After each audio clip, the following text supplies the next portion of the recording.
तो आज हम लोग समझेंगे जलियांवाला बाग हत्याकांड क्या है और जलियांवाला हत्याकांड में कितने भारतीय निर्दोष लोगों को मार दिया गया था। मैं आपको बहुत छोटी सी बात बता दूं कि जलियांवाला बाग हत्याकांड था, उसमें लगभग 1500 लोगों को जो बेकसूर थे, जिनका कोई भी दोष नहीं था, अंग्रेजों ने उनको मार दिया था। तो याद रखिएगा, 1500 लोग कम नहीं होते, बहुत ज्यादा हैं। इनको सारे लोगों को जलियांवाला बाग हत्याकांड में अंग्रेजों ने इन बेकसूरों की जान ले ली थी। आइए हम लोग समझते हैं ये जलियांवाला बाग हत्याकांड है क्या और ये किस तरीके से पूरा फैल गया। समझिएगा, इसमें एक बात समझना है कि रॉलेट एक्ट क्या है। एक नियम है, एक कानून है जो सरकार बनाती है। जैसे ऐसे समझिए कि भारत सरकार, जो मोदी जी हैं, जो नियम बनाएंगे वो हम लोगों को पालन करना पड़ेगा। वैसे ही रॉलेट एक्ट जो था वो एक नियम था।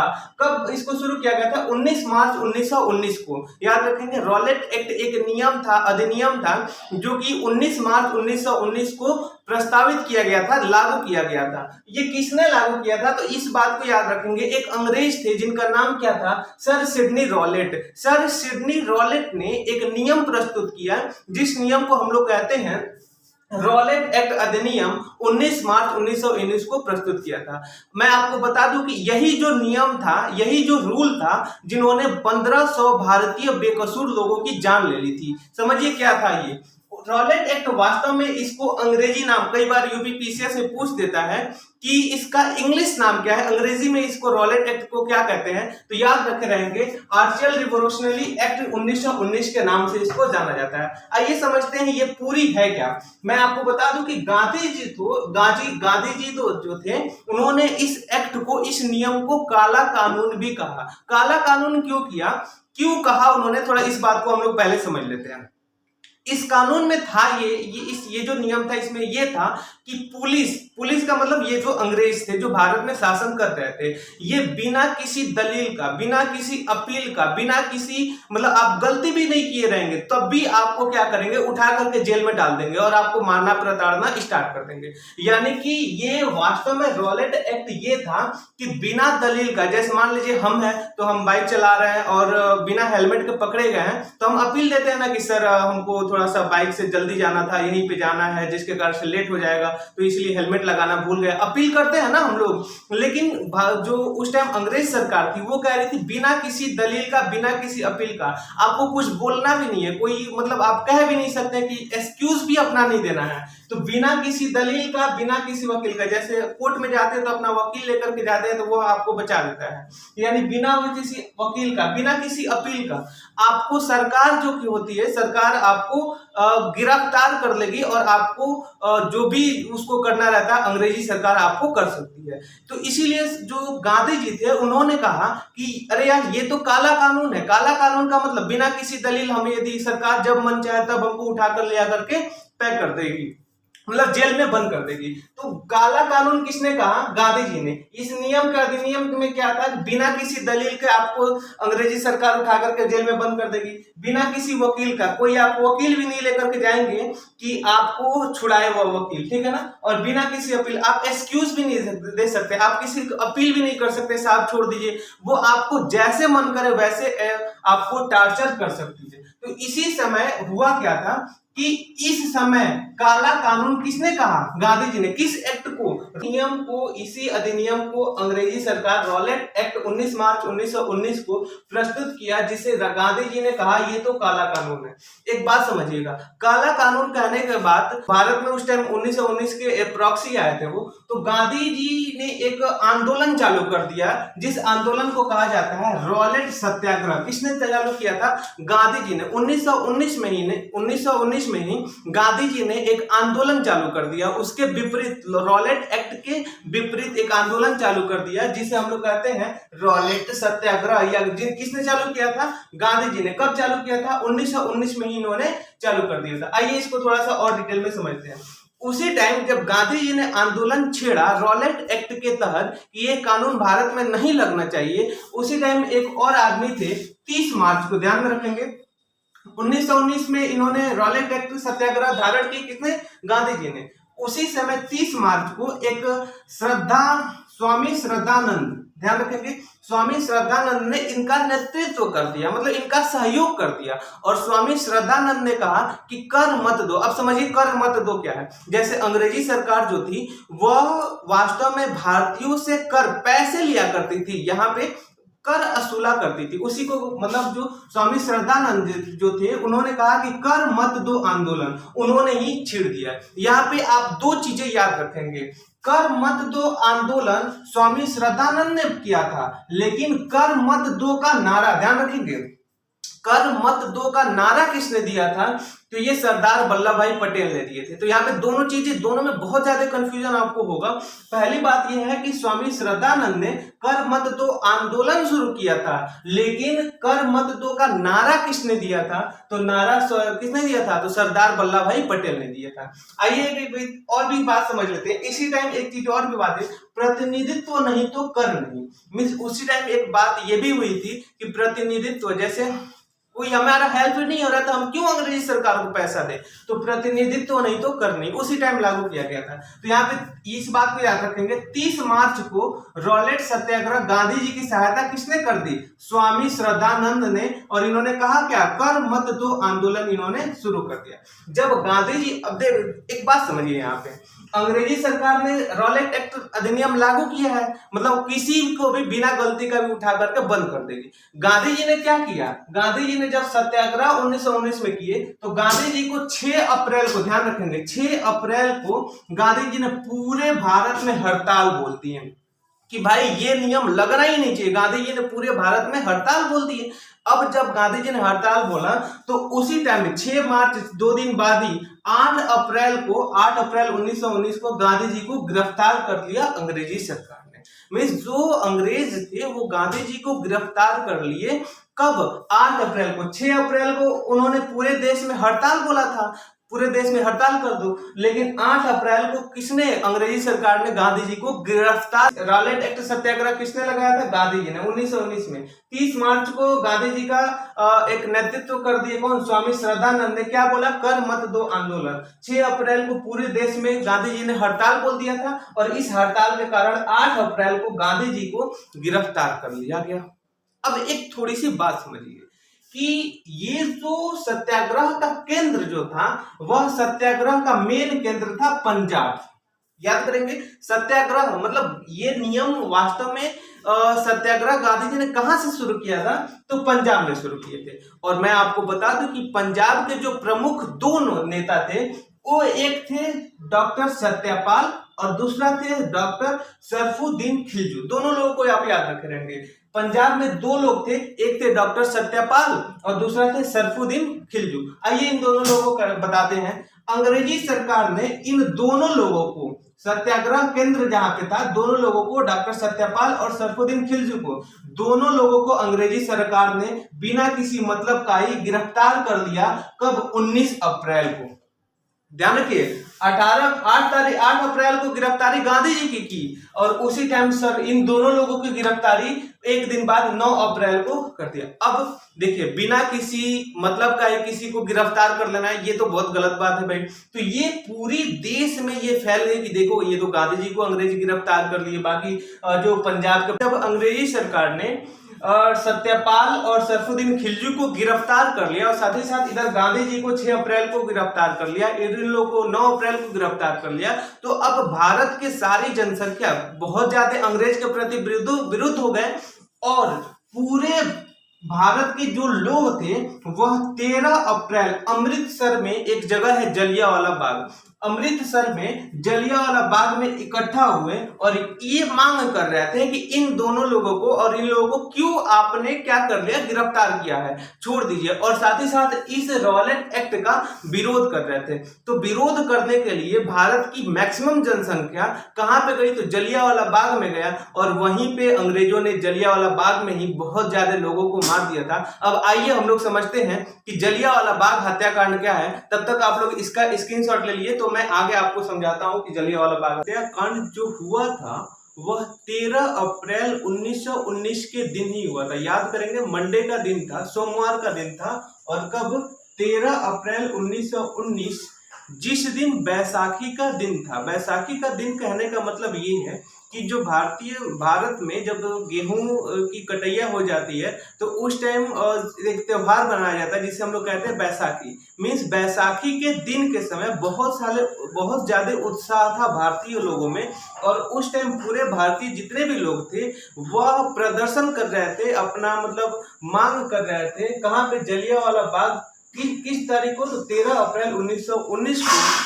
टाइम भी क्या बज रहा था उस टाइम? टाइम था 10 बजे, मॉर्निंग का समय था, सुबह का समय था, 13 अप्रैल का दिन था, और उस दिन क्या था? बैसाखी का दिन, और सोमवार का दिन था उस टाइम। अब आगे समझिए उस टाइम हुआ क्या था। 13 अप्रैल 1919 में जो बैसाखी का दिन था उस दिन क्या हुआ था, थोड़ी सी बात समझिए कि उस टाइम हम लोगों के देश में, इंडिया में गवर्नर किसकी थी।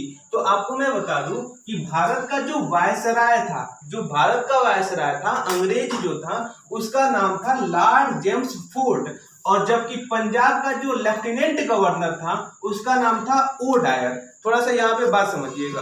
बात यहाँ पे दो चीजें हो रही है। भारत की वायसराय कौन है? तो वायसराय का मतलब ये समझिएगा कि इस टाइम वायसराय के रूप में जैसे प्रधानमंत्री जी हैं, वैसे ही उस टाइम जब भारत का जो वायसराय था, जो अंग्रेज था, जो भारत में वायसराय के रूप में कार्य कर रहा था, उसका नाम क्या था? James Ford, Lord James Ford.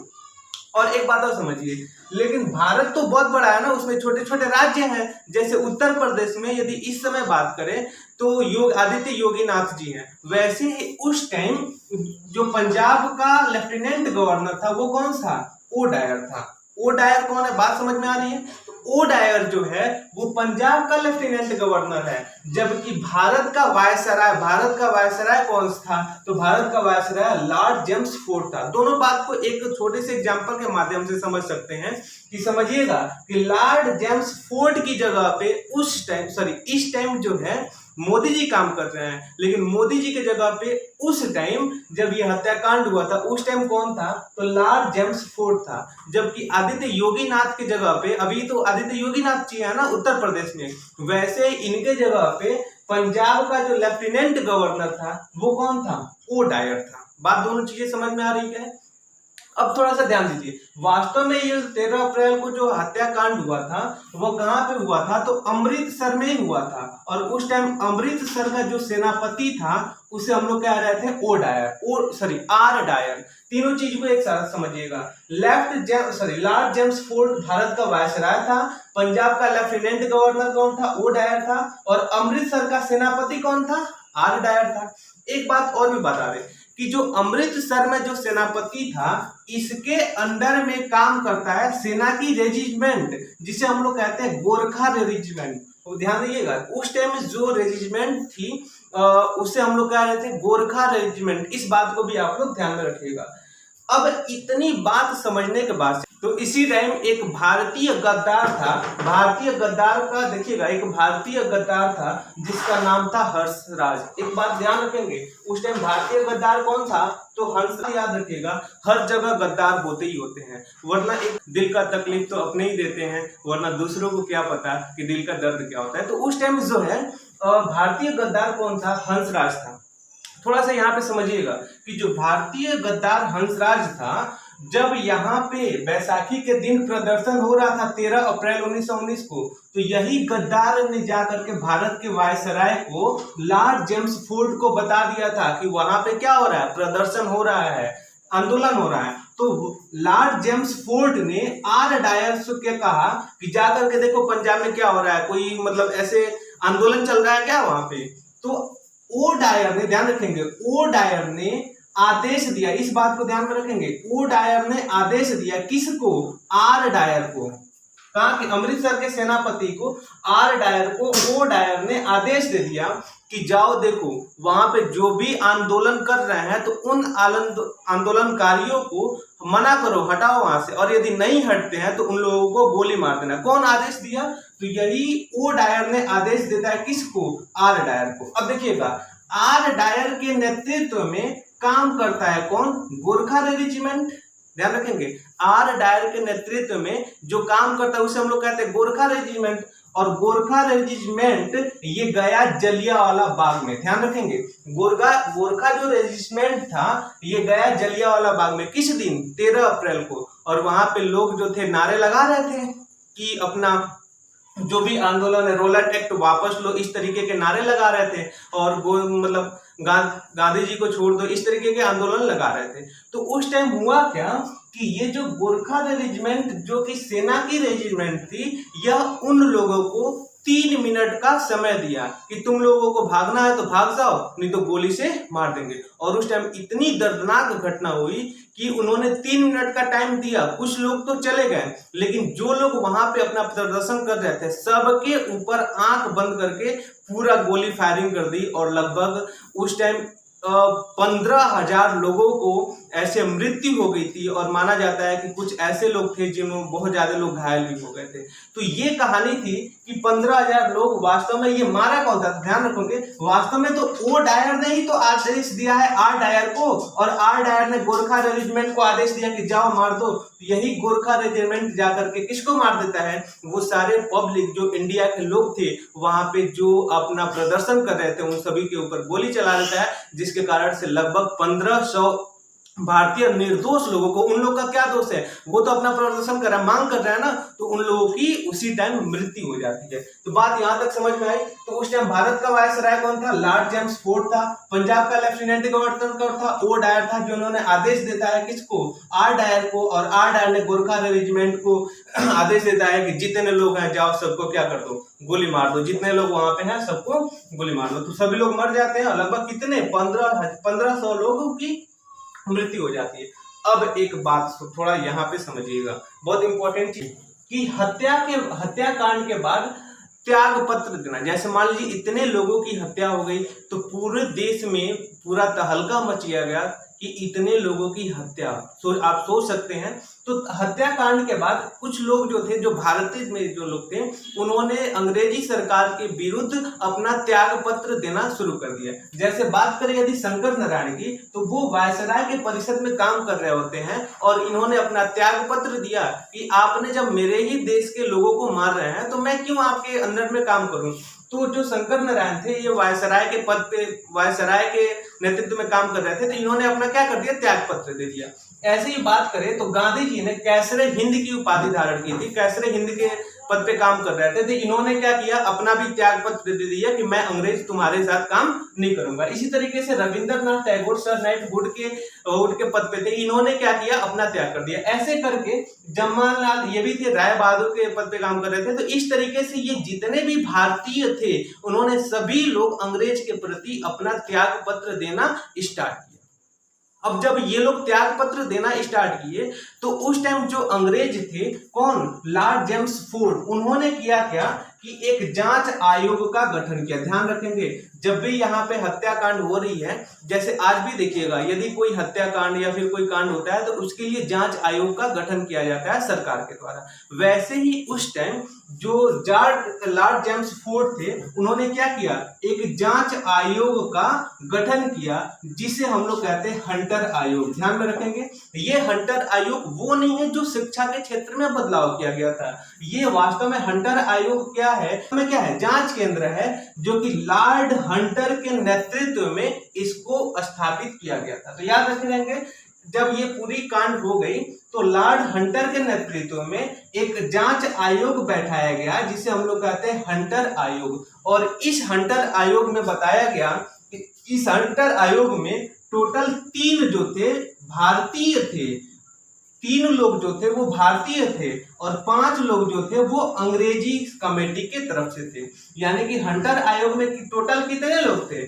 8 लोग थे, जिसमें 3 लोग भारत के रहने वाले थे, लेकिन 5 लोग जो थे वो अंग्रेज के रहने वाले थे। अब देखिए, अंग्रेजी थे। इसमें इस आयोग में, जब हंटर आयोग में जांच की गई तो इस जांच में देखा गया क्या कि 379 लोगों की मृत्यु। कौन बता रहे हैं? ये हंटर आयोग बता रहा है कि 379 लोगों की मृत्यु हो गई और इसने कहा क्या कि ओ डायर, देखिएगा यही तो ओ डायर है, ओ डायर ने जिसने आदेश दिया था आर डायर को, तो ओ डायर जो था उसका कोई भी दोष नहीं है। बताओ इतना बड़ा कांड हो गया, इतने लोग भारत के लोग मर गए, फिर भी ये क्या कर रहा है, लॉर्ड हंटर आयोग समिति कह रही है कि ओ डायर का कोई भी निर्दोष नहीं है। और जब ओ डायर को बता दिया गया कि इसको निर्दोष नहीं है, तो अब क्या किया गया, इस ओ डायर को यहां से भारत से भगा दिया गया, लंदन में भेज दिया गया।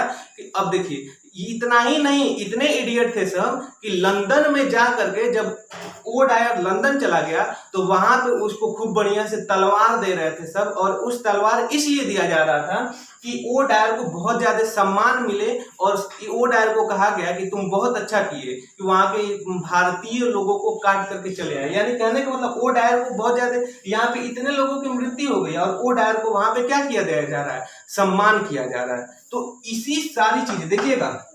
अब क्या हुआ कि जांच आयोग, हंटर आयोग तो बैठा ही, लेकिन भारतीय लोगों को शक हो गया कि भारतीय जो लोग थे वह शक करने लगे, बाप रे इतने लोगों की मृत्यु हो गई है और ये बता रहा है सिर्फ इतने ही लोगों की मृत्यु हुई है।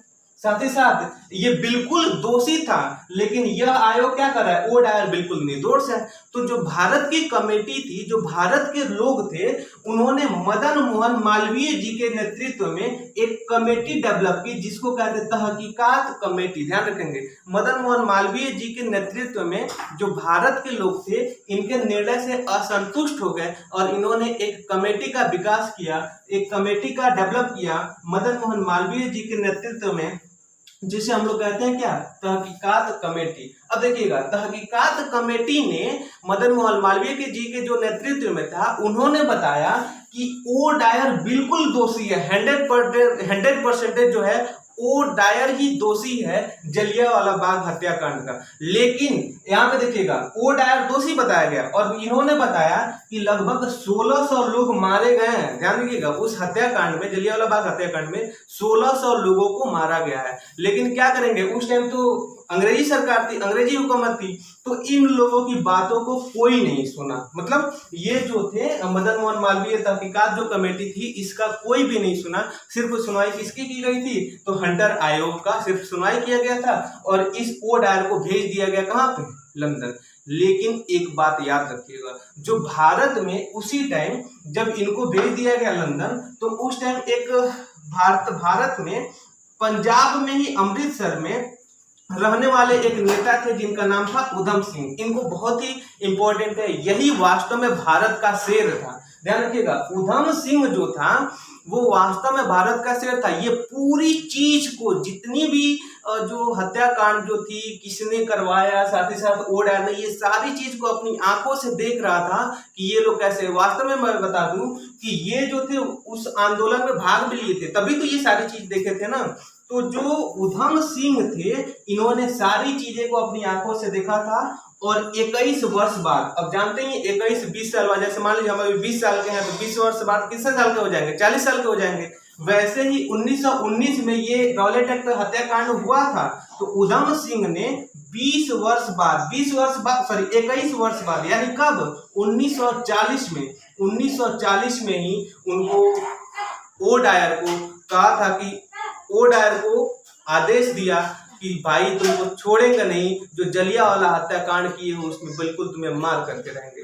तो वास्तव में हुआ क्या, 21 वर्ष बाद 1940 में उधम सिंह जो हैं वह जाते हैं, कहाँ के रहने वाले थे, पंजाब के अमृतसर में रहने वाले थे, और वो जाते हैं लंदन। और लंदन में कहाँ पे जाते हैं, कस्टम हॉल। याद रखिएगा, लंदन में कहाँ पे जाते हैं, कस्टम हॉल। और कस्टम हॉल में जाकर के वहीं पे अब 20 वर्ष बाद वो जो ओ डायर था वो बूढ़ा हो गया था बिल्कुल, और बूढ़ा होकर के बैठा था। तो जा करके वहीं पे पूछते हैं कि ओ डायर कौन है यहाँ पे।